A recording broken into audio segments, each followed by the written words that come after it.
Okay, hi, I'm Sean Arendse. I am the Medical Director of Flawless Rejuvenation Skin Clinics in Melbourne, and I'm also an emergency physician at the Alfred Hospital.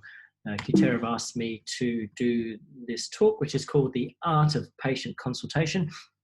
It's a talk that I gave at Qtera University this year, and I had a lot of fun putting this together because it allowed me to have a look at some of the beautiful art that we have from across the decades. So I hope you enjoy the talk. Let's start with the fact that aesthetic patients really do behave more like consumers rather than patients. They've got a different mindset to a normal medical patient. They have much higher expectations and they require a different approach for patient satisfaction. There was a report called the SOFRIS report, which looked at why or what are the key drivers for recruiting and retaining facial aesthetic patients in Australia. And they found that 42% of facial aesthetic patients have changed their practice since the first treatment. That's a huge number. And the paper went on to look at why these patients had changed from the original clinic they went to. And they found that the main reasons for changing clinics was the appointment times were too long to get. The practice was often too pushy and tried to sell to them when they were in the clinic. The service was not in line with their expectations. Support staff were not friendly enough, and they were not able to get a suitable appointment that fitted in with their busy schedules. So what were the things that they found that improved patient retention? And they found that in increasing importance, that the reasons that patients returned back to a clinic were, number one, that enough time was spent with the practitioner, and in that time, that practitioner was attentive to their needs. There was a really good diagnosis and appropriate treatment for that condition they were seeking treatment for. The practitioner was friendly, and the practitioner was thorough and careful. So when I read this paper, I wanted to increase Flawless's retention rate much higher than 42, which alluded to in the paper. So I kind of looked at how we could improve our patient's journey and experience through Flawless. So what we did was we mapped our patient's journey. We mapped that journey from the minute they came in the clinic to when they left the clinic and what happened beyond them leaving the clinic. And we came up with this talk, and I'll give you a few of the pointers that we instituted at my clinic to try and increase that retention rate. Firstly, when you walked into the clinic, the reception and the clinic itself were not cluttered. We work in an aesthetic space, and what we put out to our clients is that they need to be in an aesthetically pleasing environment. So have a look at this as a reception. It's awful. It's cluttered. It's not aesthetically pleasing. I don't think if I walked into that business, I would want to spend any time there. So the thing about our aesthetic businesses is they need to be clean and pleasing on the eye. And this is a picture of my clinic in Hampton, and hopefully you can see that it's clean, and hopefully it's aesthetically pleasing, and it's a warm and inviting place, and somewhere that you want to come into and have treatment done and spend a bit of time with us.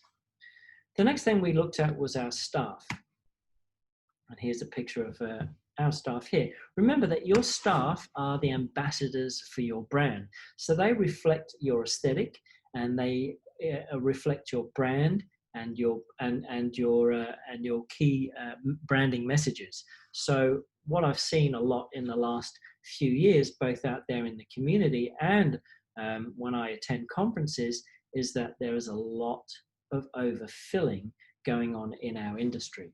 So if I walked into a clinic and were faced with lips like this or lips like this, then that doesn't really reflect the branding that we have out of Flawless Rejuvenation. What we're known for in the industry is a natural aesthetic, and there are clinics out there that do aspire to this overfilled look, but it's not part of our branding, and in that way, I wouldn't want my staff to be overfilled, because again, I don't think that it reflects our particular brand.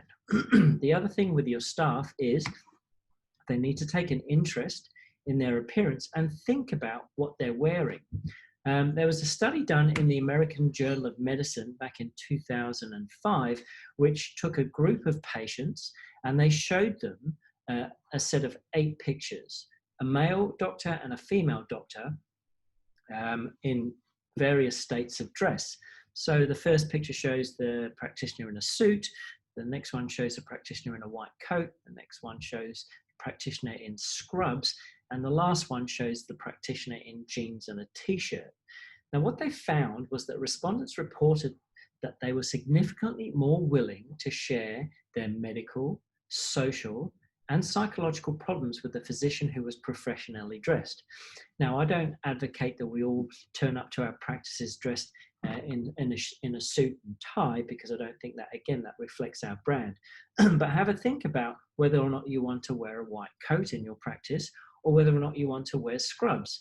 And I think the more professional you look, the patients will open up to you more and relay some personal issues that they have with regards to how they look, that they may not tell anyone else, but they feel comfortable with the way that you're dressed, so they're happy to disclose that information to you. So here you go. Here you have House.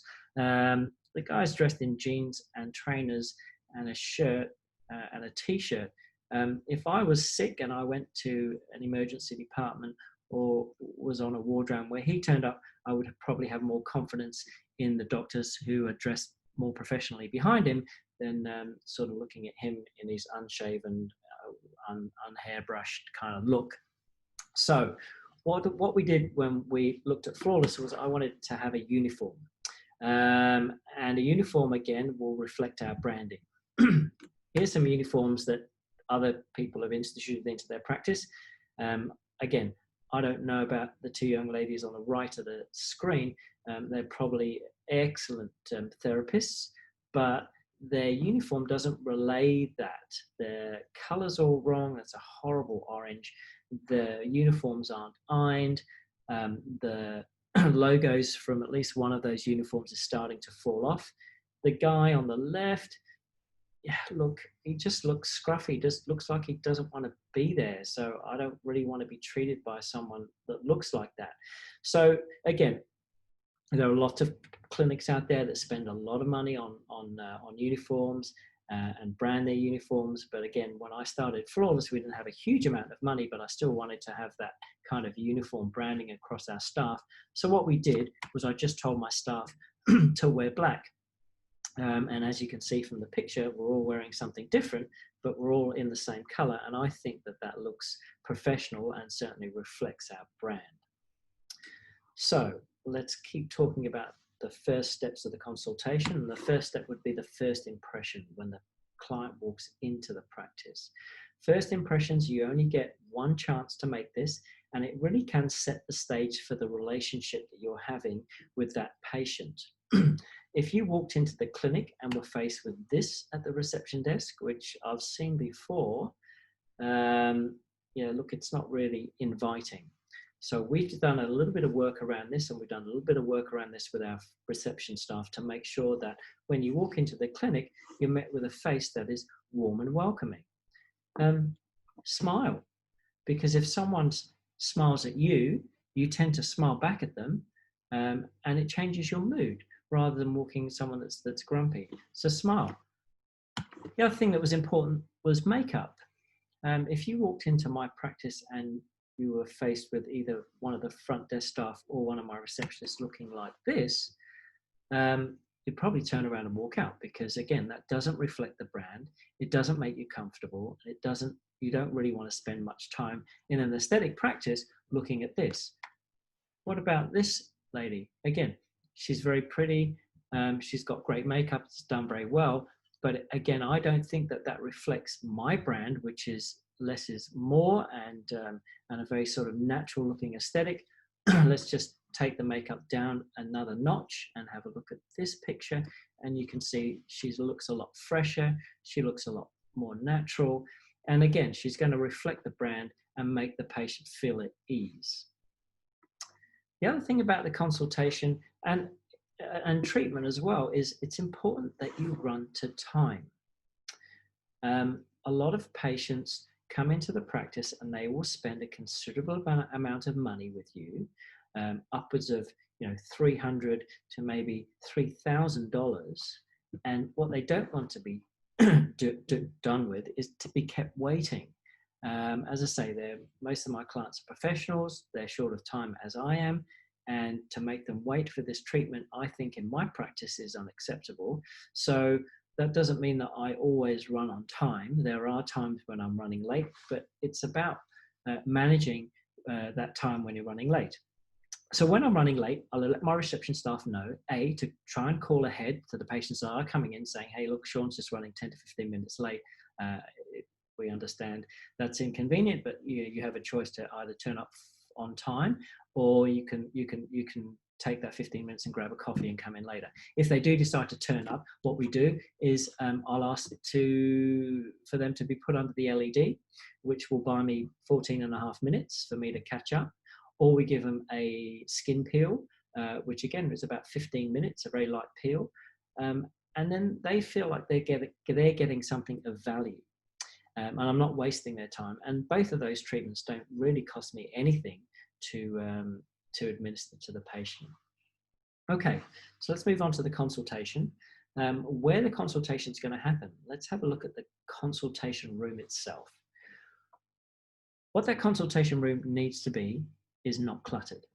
And again, I've walked into a number of practices around Australia and around the world, and have seen a very cluttered workspace. So, I mean, have a look at this workspace. This is one of our clinic treatment rooms, and what we've done is we've shoved far too much machinery in there, and you can see my XLV is in there, among other things, and it's not a great space to be in. You have to kind of navigate around all these machines to get to the bed, and then you feel claustrophobic, and how are you supposed to make your patient feel at ease when you're in such a cluttered space? So really do keep your consultation rooms free of clutter and looking professional. And again, you're going to get that rapport with the patient, and they're going to tell you a lot more than if you try and rush a consultation in a cluttered space. Next thing, ensure that your patient's comfortable. Have a look at the seat that they're sitting on. They're going to spend the next half an hour with you disclosing medical information, and are they comfortable?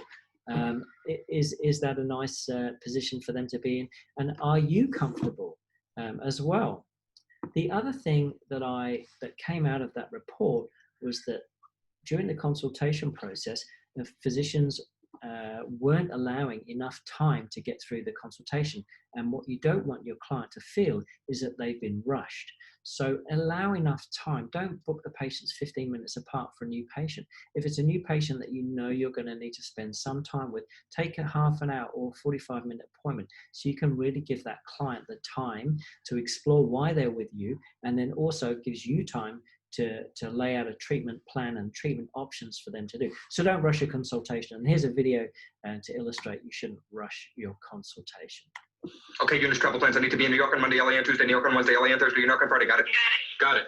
So you want to work here? What really makes you think you deserve a job here? Well, sir, I think on my feet I'm good at figures and I have a sharp mind. Excellent. Can you start on Monday? Yes, sir, absolutely, without hesitation. Congratulations. Welcome aboard. Wonderful, wonderful, wonderful. And in conclusion, Jim, Bill, Bob, Call, Fred, Load, Dork, Abe, and Ted. Business is business. And as we all know, in order to get something done, you got to do something. In order to do something, we got to get to work. So let's get to work. Thank you for taking me. Petey, you did a bang-up job on putting you in charge of Pittsburgh. I know it's perfect, Peter. That's why I picked Pittsburgh. Pittsburgh's perfect. Peter, may I call you Pete? Call me Pete. Is a Mr. Schindler here to see you? Time to wait 15 seconds. Can you wait 15 seconds? I'll wait 15 seconds. Congratulations on your deal in Denver, Dave. I'm putting you down to deal with Dallas. Don, is it a deal? Do we have a deal? It's a deal. I got to go. I got a call coming in. Hi, Doc. Just tell the Donnie. In this fast. So that illustrates one point of not rushing a consultation. Now, I'm always rushing, and I always speak very fast. So I have to, when I'm in a consultation with a patient, really have to think about slowing down my speech so that they can understand what I'm saying, and just allowing enough time. Okay, so during the consultation, you got to try and build rapport with the patient. Again, as you build that rapport, that will enable trust to develop. So there are a couple of ways that we can build rapport with a patient. Number one is to be prepared. So read your client's notes before each session.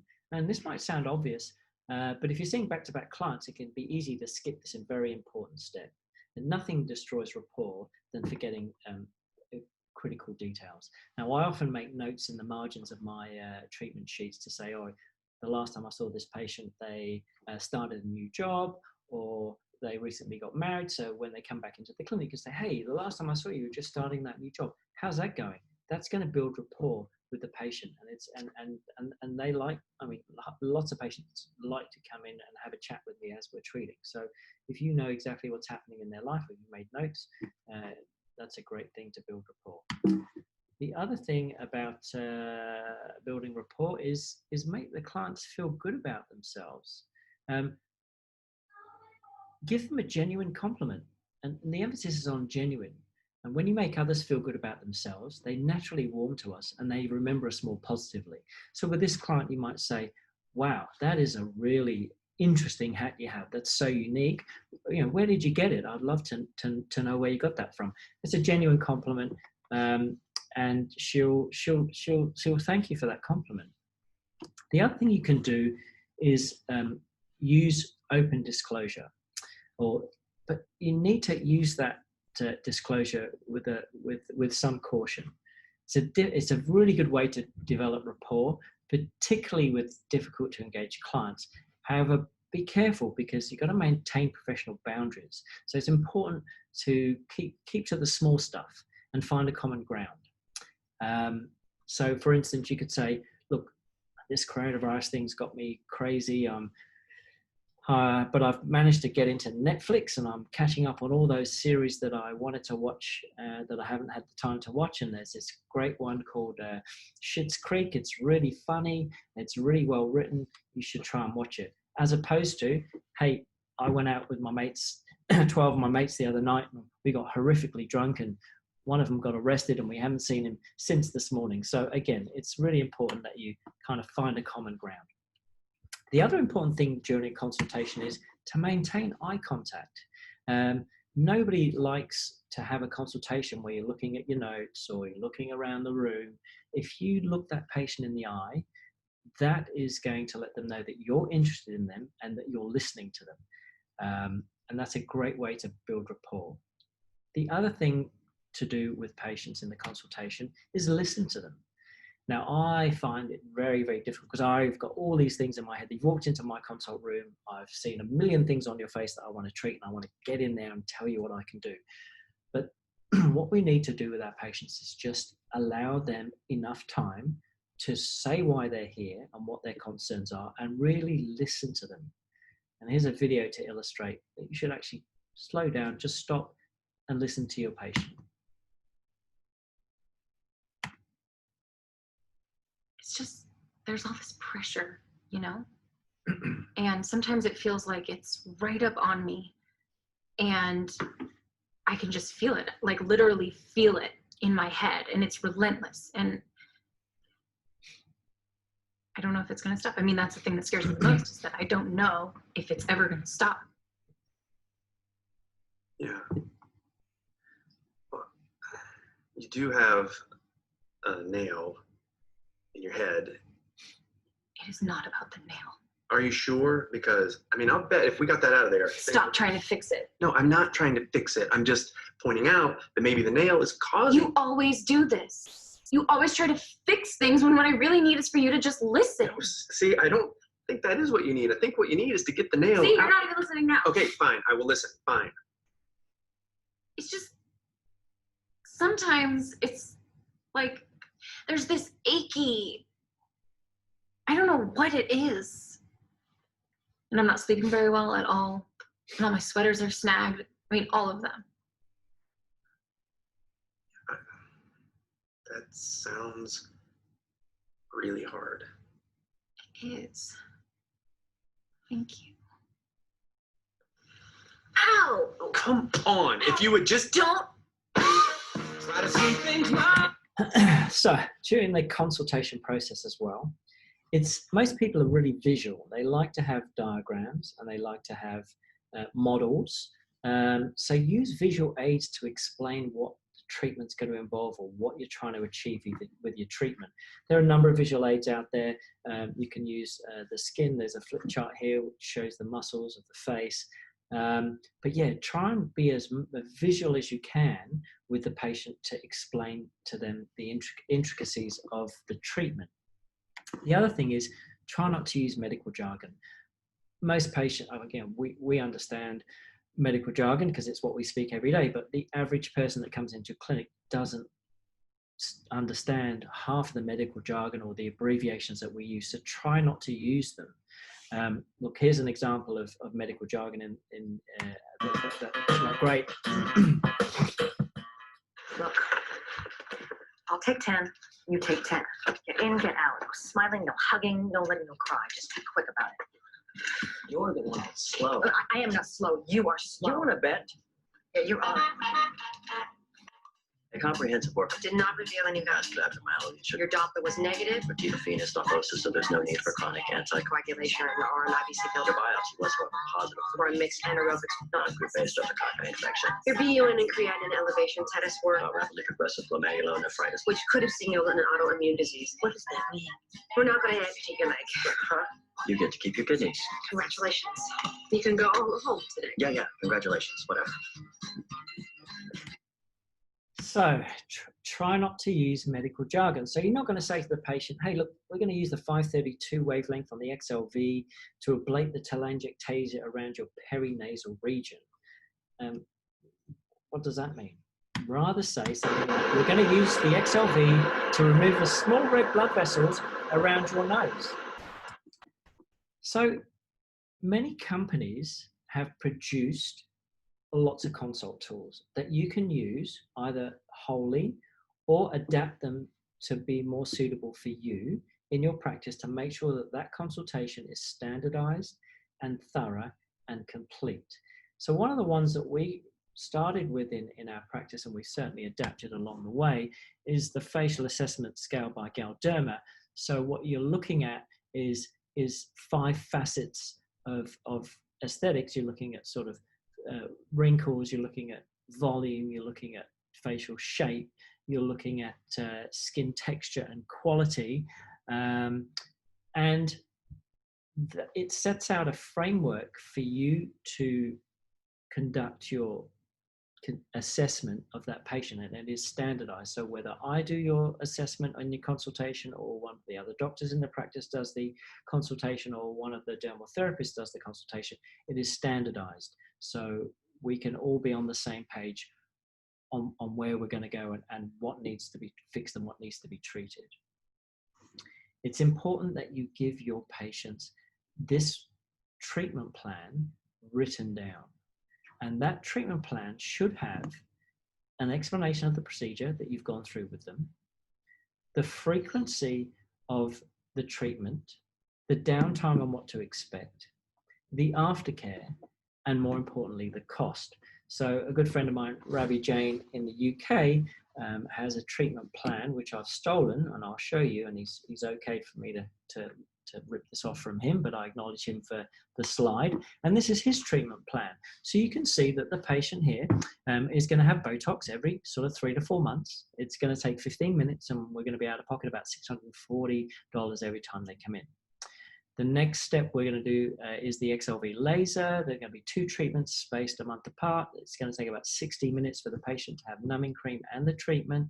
They're going to be $600 a treatment, and you're going to have a total of $12,000 after we've done both treatments.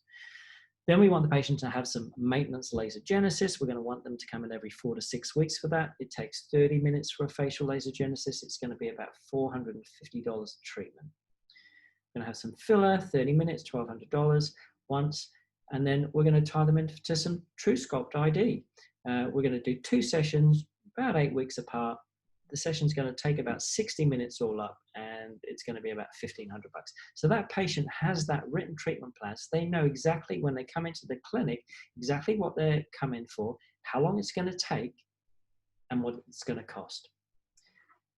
The other thing about the consultation is please be honest with information that you give to your patient.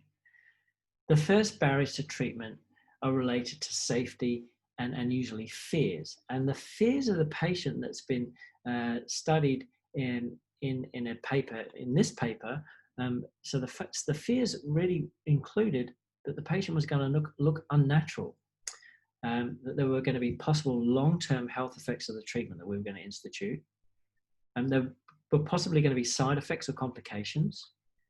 And the big one for me is lots of my patients want to know if it's going to hurt before, during, or sorry, not before, but during the treatment or after. So I'm really honest with my clients, and I tell them, I don't say to them, hey, look, you're only going to swell a little bit after the treatment. And this is one of my clients, and we did a treatment, and she is a sweller, but we explained that she was going to swell a lot, and this is what she actually looks like in real life. So what I didn't want to do was lie to her. Don't say to the patient, hey, look, it's only going to be a slight bit of redness, and then they walk out like this.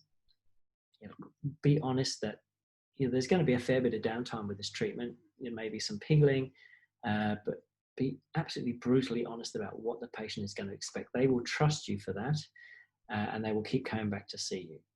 Don't say to them, hey, it only hurts a little bit, when in reality,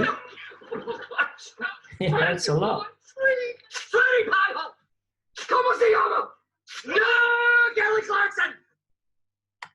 During the consultation, show them some of your results. Show them what you can do, and it's got to be work that you've done, not stock photos from the companies, because we can all see through those, and I hate looking at stock photos. But what we've got at Flawless Rejuvenation is what we call a before and after book. And in that book, we have sections. So we have the laser section, the Botox section, the filler section, the body sculpting section. And in each section, we have a number of before and afters so that the clients can see exactly what we can achieve. And here is an XLV before and after for lentigos, and the patients can actually see that we've improved the skin pigmentation of this particular patient. Be aware of your limitations in knowledge and experience. Don't do things that you're not trained to do just because the patient expects you to do that. It's really okay to be unsure, but be honest. Your clients will respect you much more if you try and practice a skill that you have rather than practicing one that you don't have. So personally, for whatever reason it is right now, I don't do noses anymore. And I'm honest with my clients. I don't do noses because I don't think I'm skilled enough, and the risk is far too high for me to do noses. After the consultation, you need to give patients contact details, and you need to take the contact details of the patient too. So once they've left the clinic, then they will have an avenue to come back to you. So if you have any questions, email me or call me. You have my number, you have an email address. And also you need to take the patient's details. So if they've walked out of the clinic and they haven't got in contact with you for a week, fire them off an email saying, hey, you came in last week, we just want to know if you had any questions or if you wanted to book an appointment, or you can do this over the phone. After any treatment, and often after the consultation, I'll give them the aftercare there and then so that they have that to reference as to see what potential complications would be and what they need to look out for. And this is our complication sheet, or our post-care instruction sheet for a dermal filler. The particular one that we also give them has my personal mobile phone number on it too. So every patient that walks out of the clinic gets my personal mobile phone number. Now, touch wood, it hasn't been abused very much in the last sort of 11 years that I've been in the industry. I think I've had a couple of people call me at stupid hours of the night with very minor complications, but I don't want my clients to walk out of a consultation or a treatment with me and know that they can't get hold of me if they need to, especially after they've spent a lot of money in my clinic. And I know that most of the complications from laser or from injectables, working in an emergency department, they don't know how to deal with those complications, and it really is your responsibility to sort that complication out and hold that patient's hand through that complication. Anyway, I think we've come to an end of my talk on the consultation process. I hope you enjoyed that. I'm going to get on and do some frequently asked questions. Okay, question time. So we've had some questions in with regards to the Art of Patient Consultation talk. And the first question is, what do you feel are the most important factors of good patient consult? Well, that basically was covered in the talk. So there's a lot to cover with making an ideal patient consultation, from the minute that you walk into the practice to the minute that you leave, and what information is imparted and how that's imparted. So hopefully that question was answered by the talk. The next question is, who's responsible for doing consultations in your practice? So it'll be all the people who are responsible for consultations in my practice would be all of my dermal therapists and all of the medical staff. So depending on why the patients come in, the dermal therapists may do a formal skin consultation, and then certainly flip the patients onto one of the medical practitioners for consultation with regards to injectables. But the medical staff are able, and certainly I'm able, to do a full consultation, which will involve both injectables and skin as well. So it depends on what the patient is coming into the practice for, depending on who they're going to see. But we would want every patient to have seen the dermal therapist for skin, and also one of the injectors to talk about injectables or body sculpting or whatever else they've come into the clinic for. Do you charge for consults in your practice? It's something that we've only started doing recently. We do have a charge for our consultations for both the dermal therapists and for the medical staff. And that was we were getting a few no-shows for new patient consultations. And that was getting quite annoying. So what we did is we charged a nominal fee, and I think it's $50 to book in for a consultation. And that $50 is certainly redeemable against any treatment or product you're going to buy in the clinic on that day. So it's not a waste. It's just there to stop people no-showing. How do you train your staff when you're bringing in new technology? We're really careful about which technology we bring into the practice, and we often will have a round table. Let's just say, for instance, we wanted to buy a vascular laser. Then what we would do is we would get the top vascular lasers in the marketplace. So it would be the V-beam and the XLV. We would ask both companies to let us have the machine for a week, where we would make sure that all our staff have had a good chance to play with the machine, to see what the machine can do. And then we come back in a week's time or 2 weeks' time, and we all sit down together as a staff unit, and we decide which is the best machine for our practice. And we obviously decided on the XLV as being the best vascular laser for our practice, and that's what we ended up purchasing. So my staff already have insight and are already enthusiastic about having that device on board, because to all intents and purposes they've chosen that device. So the training, we would rely very heavily on our company, our device company, or our device company reps. And Cutera is certainly one of the best training and support companies out there, and we still have ongoing support with Cutera trainers, probably yearly, just to make sure that we're up to date and are using that machine as effectively as we can.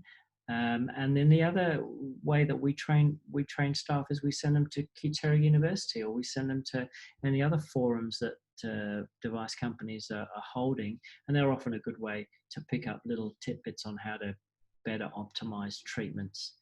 And the last question I have is, what do you think has been the most impactful in your ability to convert consultations? Practice, practice, and also watching other people consult. So I love to go, if I go on holiday, then I will often take a day out of my holiday and go and visit one of my colleagues in another country. So, for instance, I was in the UK a year ago, and I went to visit a good friend of mine, Ravi Jain. I spent the morning with him watching his consultation process, which was very different to mine. I've certainly contacted other physicians and other practice owners in the industry and said, look, can I come and watch how you consult? And I learn a lot from other people. So, it's the same with injecting, or the same with lasering. You watch as many people as you can practice their craft, and that's the way you learn. And that can be done at conferences or Kutera University. But yeah, see as many, even people who you think are not up to scratch. I always learn from people doing things wrong, and I go, well, that's wrong, I don't want to do that in my practice. So you always learn watching people practice, and that's the best way. So I don't think there are any more questions for me, so I'm going to sign off. Thank you for watching. I hope you found the talk useful.